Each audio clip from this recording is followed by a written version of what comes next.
Regalo ni Kuya JJ para birthday ng kanyang kapatid, bakit parang hindi yata nagustuhan ng mga viewers, bakit kaya?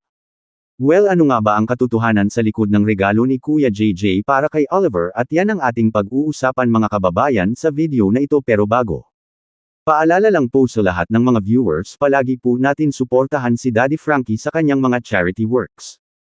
At syempre pa-support na rin po ang aking munting YouTube channel, malaking bagay na sa akin ang pag-like ninyo sa video na ito, salamat po.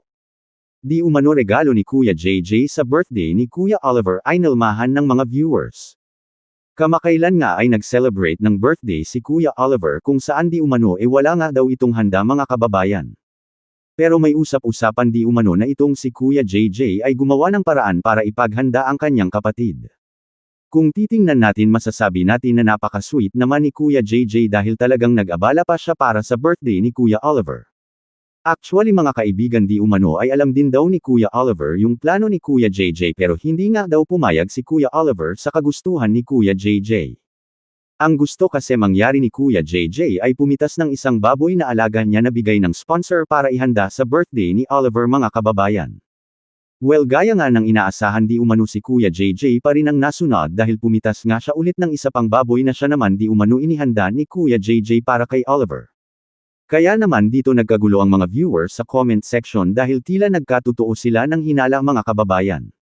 Samantala narito naman ang mga komento ng mga viewers patungkol kay Kuya JJ. Sabi ni Marites, sinayang lang ni Kuya JJ ang tiwala sa kanya ni Daddy Frankie.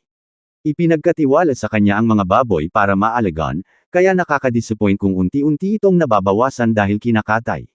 Sana maipaliwanag niya ng maayos kung ano talaga ang nangyayari para hindi puro haka-haka ang pinag-uusapan ng mga tao.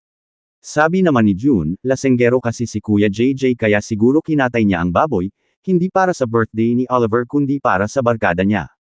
Kung hindi naman ito totoo, sana linawin niya agad dahil nakakasira rin ng pangalan ang ganitong mga paratang. Sayang naman ang tiwalang ibinigay sa kanya ni Daddy Frankie. Sinabi rin ni Liza, disappointed ako sa ginawa ni Kuya JJ. Dati idol ko siya at believe talaga ako sa kanya, pero ngayon napapaisip ako kung tama ba talaga ang mga nangyayari. Kung totoong kinakatay niya ang mga baboy ng walang malinaw na dahilan, dapat niyang ipaliwanag dahil hindi biro ang responsibilidad na ipinagkatiwala sa kanya. Sana maging malinaw ang lahat para malaman natin ang totoong dahilan. Well, mula sa mga sinabi ng mga viewers, para sa akin, may punto naman ang kanilang mga komento. Naiintindihan ko kung bakit sila nadidismaya kay Kuya JJ, lalo na kung ang pagkakatay at pagbawas ng mga baboy ay totoong nangyayari ng walang malinaw na paliwanag. Ang ipinagkatiwala sa kanya ni Daddy Frankie ay hindi lang basta mga baboy, kundi isang responsibilidad na dapat niyang alagaan at gamitin ng maayos. Kaya natural lang na magtanong ang mga viewers kapag may napapansin silang pagbabago. Para sa akin, mas nakakadismaya pa rito ang usapin tungkol sa tiwala. Kapag may taong nagtiwala sa iyo at ipinagkatiwala ang isang bagay na mahalaga, dapat mong ipakita na pinapahalagahan mo yun.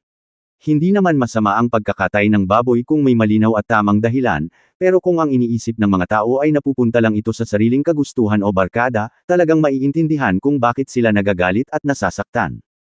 At tungkol naman sa sinasabing pag-inom o pagiging lasenggero ni Kuya JJ, para sa akin hindi dapat agad paniwalaan iyon kung wala namang malinaw na basehan.